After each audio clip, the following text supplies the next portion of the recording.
పారిశ్రామిక ప్రగతి కోసం ముఖ్యమంత్రి చంద్రబాబు నాయుడు యువనేత లోకేష్ కృషి చేస్తున్నారని రాష్ట్ర పురపాలక పట్టణాభివృద్ధి శాఖ మంత్రి డాక్టర్ పొంగూరు నారాయణ తెలిపారు.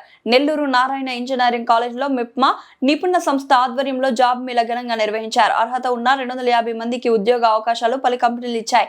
ఈ నియామక పత్రాలు మంత్రి నారాయణ అందజేశారు. జాబ్ మేళా ద్వారా తమకు ఉద్యోగ అవకాశాలు కల్పించిన కూటమి ప్రభుత్వానికి యువతీ యువకులు కృతజ్ఞతలు తెలిపారు.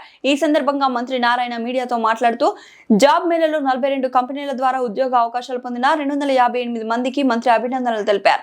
20 లక్షల ఉద్యోగాలు కల్పించాలన్నది మా ప్రభుత్వ లక్ష్యమని, అది పరిశ్రమల స్థాపనతోనే సాధ్యమవుతుందన్నారు. పారిశ్రామిక ప్రగతి కోసం ముఖ్యమంత్రి చంద్రబాబు నాయుడు యువనేత లోకేష్ కృషి చేస్తున్నారన్నారు.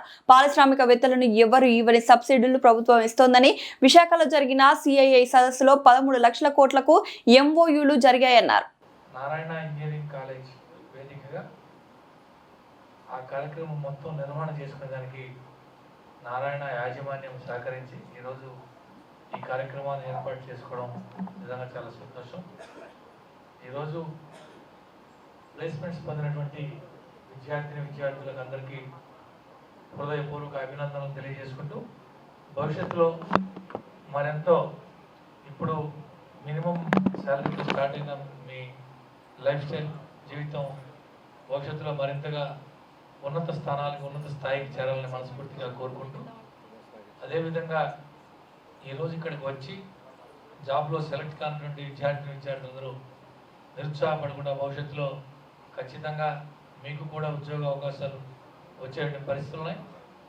మనందరికీ తెలుసు, రాష్ట్ర గౌరవ ముఖ్యమంత్రి వర్యులు చంద్రబాబు నాయుడు గారు, అదేవిధంగా ఐటీ విద్యాశాఖ మంత్రి నారా లోకేష్ గారు ఏ విధంగా అయితే దేశ విదేశాల్లో పర్యటించి లక్షల కోట్ల రూపాయల విలువైనటువంటి పరిశ్రమల్ని ఆంధ్ర రాష్ట్రానికి తీసుకొచ్చి ఇవన్నీ శ్రమంతా కూడా మీ పోటీ యువత కోసమే, యువత అన్ని రకాల ఉద్యోగ ఉపాధి అవకాశాలు పొందాలని చెప్పి ఏదైతే మన గౌరవ ముఖ్యమంత్రి వారు చేస్తున్నారో వారందరి కృషి ఫలితంగా భవిష్యత్తులో మరింత మంది మంచి ఉద్యోగాలు వస్తాయని చెప్పి మనస్ఫూర్తిగా ఆశిస్తూ సెలవు తీసుకుంటాం.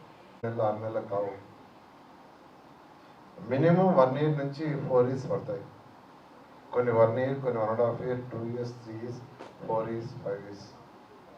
ఏది ఏమైనా ఈ రాష్ట్రంలో ఈ 5 సంవత్సరాల్లో 20 లక్షల మినిమం ఉద్యోగాలు వచ్చేటట్టుగా ముఖ్యమంత్రి గారు ఈరోజు ప్రయత్నిస్తున్నారు.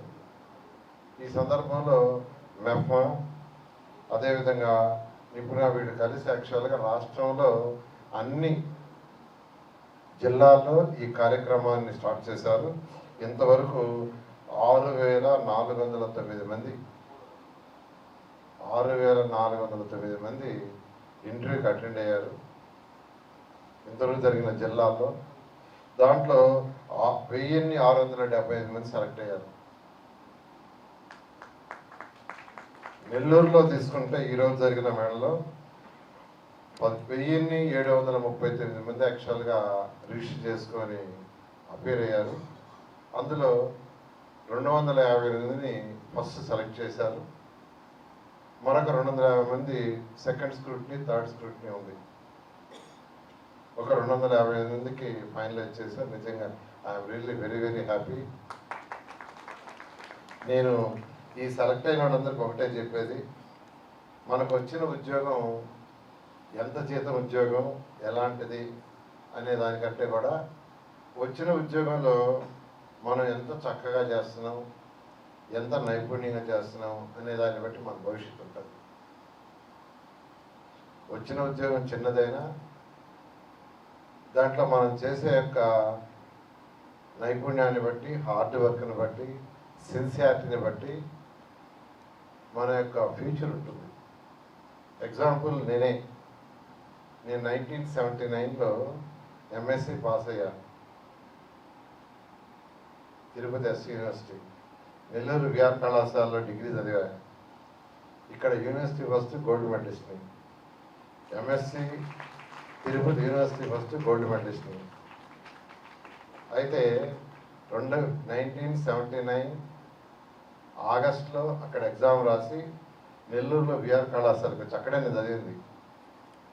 ఆ రోజు సాయంకాలం 5 గంటలు తిరుపతి నుంచి నేరుగా వచ్చాను. ఎందుకు వచ్చానంటే అక్కడ ఎకనామిక్స్ డిపార్ట్మెంట్లో ఒక పార్ట్ టైం జాబ్ ఖాళీగా ఉందని. ఎకనామిక్స్ డిపార్ట్మెంట్లో స్టాటిస్టిక్స్ పేపర్ ఒకటి ఉంది, అప్పుడే ఆ సంవత్సరం ఇంట్రొడ్యూస్ చేశారు. దాన్ని టీచ్ చేయడానికి ఒకరు కావాలంటే ఈవినింగ్ 5 o'clock వచ్చి అక్కడ ప్రిన్సిపాల్ కలిశాను. ప్రిన్సిపాల్ గారు మేనేజ్మెంట్ సుబ్రహ్మణ్యం గారు అని అంటారు, రామసుబ్రహ్మణ్యం అని, ఆయన పోయి కలవండి అన్నాడు. ఆయన పోయి కలిశారు ఈవినింగ్ 5 o'clock. కలవంగానే అంటే అదే కాలేజీలో చదివాను, అక్కడే యూనివర్సిటీ ఫస్ట్. ఆయన వెంటనే క్లాస్ తీసుకుంటావా ఇప్పుడు అన్నాడు. తీసుకుంటాను సార్ అంటే నైట్ కాలేజీ అప్పుడు 3 షిఫ్ట్ ఉండేది గారు college. Morning shift up to 12:30 degree, 12:30 నుంచి మళ్ళీ సాయంకాలం దాకా intermediate, night degree and inter. Degree final year class తీసుకుంటా అన్నాడు. వెంటనే క్లాస్కి వెళ్ళాను. దాని తర్వాత పార్ట్ టైంగా అపాయింట్ చేశారు. అప్పుడు పార్ట్ టైం ఏంటంటే గంటకి 4 రూపాయలు, క్లాసుకి పోతేనే 4 రూపాయలు. అప్పుడు స్ట్రైకులు ఉండేవి, అప్పుడు కాలేజీలో స్ట్రైకులు ఉండేవి, ఇప్పుడు లేవు. ఆ రోజు స్ట్రైక్ కాలేజీ పోసేస్తే ఆ అవర్కి జీతం ఉండదు. మొదటి 3 నెలలు నేను వర్క్ చేస్తే నాకు వచ్చిన జీతం 120 రూపాయలు, 120. నేను అసలు తీసుకోవాలి. సైమల్టేనియస్గా ఇంటి దగ్గర ట్యూషన్ స్టార్ట్ చేశాను. అప్పటికే నాకు 1000 అయిపోయారు. అయితే మేనేజ్మెంట్ ఒక గోల్డ్ మెడలిస్ట్కి యూనివర్సిటీ ఫస్ట్, అటు డిగ్రీలోను ఎంఎస్సీలోను 3 నెలలకి 120 రూపాయలు అయిందని మేనేజ్మెంట్ మళ్ళా కమిటీ పెట్టుకొని నెలకి 400 ఫిక్స్ చేసింది. నాకు 400 ఇక్కడ ఫిక్స్ చేసింది తప్ప రాష్ట్రంలో అన్ని కాలేజీల్లో పార్ట్ టైంకి 400 గవర్నమెంట్ ఫిక్స్ చేసింది. అంటే 120 నుంచి నెక్స్ట్ స్టెప్ 400 అయ్యారు. ఆ 400 నుంచి నెక్స్ట్ స్టెప్ ఏంటంటే వాళ్ళే మేనేజ్మెంటే తర్వాత 5 men కమిటీ అని యూనివర్సిటీ ద్వారా అడ్వర్టైజ్మెంట్ చేసి నాకు రెగ్యులర్ పోస్ట్ ఇచ్చారు, పర్మనెంట్ పోస్ట్, గవర్నమెంట్ జీతం 875 రూపాయలు అప్పుడు 1979. అయితే సైమల్టేనియస్గా ఇంట్లో ట్యూషన్స్, హార్డ్ వర్క్. అప్పటికే దాదాపు 2000 మంది స్టూడెంట్స్ అయ్యారు. 1 year వర్క్ చేశాను గారి కళాశాలలో. 1 year తర్వాత ఐ రిజైన్ మై జాబ్. నేను రిజైన్ చేస్తే మేనేజ్మెంట్ ఒప్పుకోవాలి. గవర్నమెంట్ జాబ్ ఏపిచ్చాడు, వదులుకుంటాడు, ట్యూషన్లు నమ్ముకోనని. But I have a confidence on my నా మీద నాకు నమ్మకం ఉంది. అందుకని నాకు రిజిగ్నేషన్ ఇవ్వంటే మేనేజ్మెంట్ లేదు నీకు 4 years లీవ్ ఇస్తున్నాం, long leave loss of pay మీద, నీ జాబ్ ఉంటుంది, నువ్వు నీ వర్క్ చేసుకొని వదిలేశాను. ఆ తర్వాత నేను ఇన్స్టిట్యూషన్ని డెవలప్ చేస్తూ వచ్చాను. ఈరోజు నారాయణ ఇన్స్టిట్యూషన్ 32 రాష్ట్రాల్లో ఉంది. 6,50,000 మంది స్టూడెంట్ చదువుతున్నారు. 50,000 మంది ఈరోజు శాలరీస్ ఎంప్లాయీస్ ఉన్నారు. నాకు ఎక్కువ సాటిస్ఫాక్షన్ ఇచ్చేది 50,000 మంది ఎంప్లాయీస్ అంటే 50,000 కుటుంబాలు. ఇవన్నీ ఎందుకు చెప్తున్నానంటే ఇవన్నీ కూడా హార్డ్ వర్కే, నేను చేసిన హార్డ్ వర్క్. ఎవరైనా సిన్సియర్ హార్డ్ వర్క్ చేస్తే 100% సక్సెస్ అవుతారు. ఏ చిన్న జాబ్ ఉంది, 4 రూపాయలు నా జాబ్, 4 నుంచి అంటే 3 నెలలకి 120, 3 నెలలకి 120 అంటే నెలకి ఎంత, 40 రూపాయలు. But because of hard work management సింపథిక్గా అది 400 చేస్తుంది. నెక్స్ట్ మేనేజ్మెంటే పర్మనెంట్ పోస్ట్, గవర్నమెంట్ పోస్ట్ ఏర్పాటు చేస్తుంది. బట్ సైమల్టేనియస్గా హార్డ్ వర్క్ అని నమ్ముకున్నా, ఈ రోజుకి హార్డ్ వర్క్ చేస్తున్నా. అందువల్ల అందరికీ ఈ పోస్ట్ వచ్చిన ప్రతి ఒక్కరికి మనకి ఎలాంటి జాబ్ వచ్చింది, ఈ విషయాన్ని ఎందుకు చెప్పానంటే నాకు ఎలాంటి జాబ్ వచ్చింది, నాకు వచ్చి 8 లక్షల ప్యాకేజా, 6 లక్షల, 4 లక్షల, 2 లక్షల, 1,00,000 అనేది కాకుండా మీరు ఫీల్డ్లో హార్డ్ వర్క్ చేయండి, ఖచ్చితంగా ఉన్నత స్థితికి పోతారు. ఈరోజు ఎంతోమంది తీసుకోండి, ఇప్పుడు ఆదాని తీసుకోండి. ఆదాని ఏంది, ఏ స్మాల్ పర్సన్, ఈరోజు ఇంటర్నేషనల్ లెవెల్.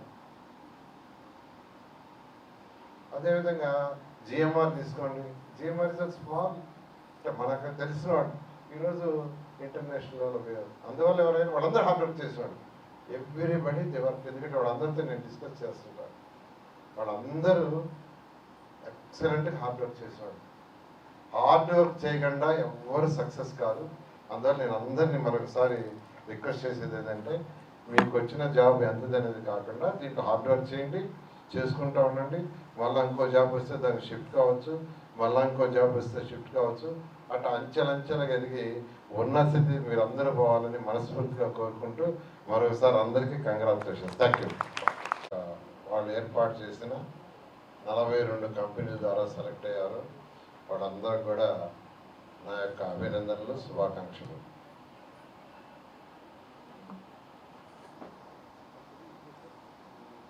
ఈ ప్రభుత్వం ఎన్డీఏ ప్రభుత్వం రాకముందు ఎన్డీఏ కూటమి ఇచ్చిన ప్రామిస్ ఈ రాష్ట్రంలో ఈ 5 సంవత్సరాల్లో 20 లక్షల ఉద్యోగాలు కల్పించాలనేది ముందిచ్చిన ప్రామిస్.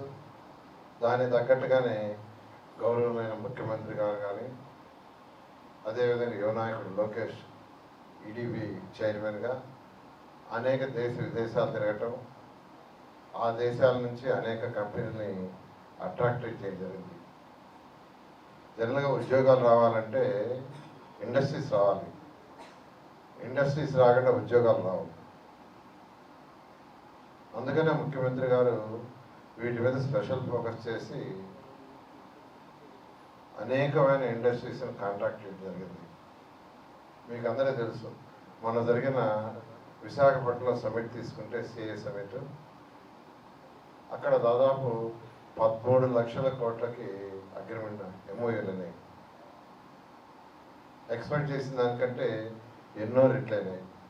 13 లక్షలకి ఎంఓయూలైనంటే 13 లక్షలకు ఉద్యోగాలు వస్తాయి. దానికి ముందే అంతకుముందు దాదాపు 9 లక్షలకు ఎంఓయూలైనాయి.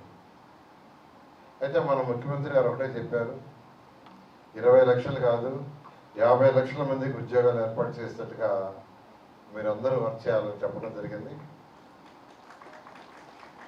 ముఖ్యమంత్రి గారు విదేశాలు తిరగటమే కాకుండా ఈ మధ్య అందరూ మంత్రులు కూడా వేశారు. ఒక్కొక్కరు 2 కంట్రీస్కి పోయి అధికారులతోటే అక్కడ ఉన్న ఇండస్ట్రీస్ అందరినీ కలిసి వాళ్ళందరినీ ఇన్వైట్ చేయండి అని. నేను కూడా సౌత్ కొరియా, దుబాయ్ రెండు దేశాలకు పోయించాను. 2014-19లో కూడా అనేక విదేశాలు తిరిగారు. ఎక్కడికి పోయినా ఇండస్ట్రీస్ని రమ్మంటే వాళ్ళు ఒకటే ఫస్ట్ అడిగేది ఏంటంటే, మీ రాష్ట్రంలో లా అండ్ ఆర్డర్ ఎలా ఉంది, అంటే ప్రశాంతంగా ఉందా, లేదంటే అరెస్టులు, జైలు లేటాలు, కొట్లాట్లు, ధర్నాలు, ఇవే ఫస్ట్ క్వశ్చన్. అదే ఏ కంట్రీ వాళ్ళు వ్యాపారాలు పెట్టాలన్నా ఫస్ట్ అడిగే క్వశ్చన్ అది. ఆ తర్వాత వాళ్ళు రోడ్డు, తర్వాత వచ్చి వాటరు, ఎలక్ట్రిసిటీ కనెక్షను, తర్వాత ల్యాండ్ అడుగుతారు. మన ప్రభుత్వం అనేక పాలసీలు ముఖ్యమంత్రి గారు చేశారు. ఆ పాలసీలు చాలా సింపుల్ చేశారు. భారతదేశంలో ఏ రాష్ట్రం ఇచ్చినా అంతకంటే బెటర్గా సబ్సిడీ ఇవ్వటం. ప్రతి రాష్ట్రం సబ్సిడీ ఇస్తుంది. ల్యాండ్ ఇస్తుంది తక్కువ రేటుకి, వాటర్లో సబ్సిడీ ఇస్తుంది, ఎలక్ట్రిసిటీలో సబ్సిడీ ఇస్తుంది. అయితే వాటికంటే బెటర్గా ఇచ్చే విధంగా ముఖ్యమంత్రి గారు పాలసీలు తీసుకొచ్చారు. ఆ పాలసీలకి అట్రాక్ట్ అయ్యే మన 13 లక్షల కోట్లకి యాక్చువల్గా ఎంఓఎల్ అయినాయి. అయితే ఇవన్నీ గ్రౌండ్ కావాలంటే టైం పడుతుంది. ఇప్పుడు ఒక ఇండస్ట్రీ పెట్టాలి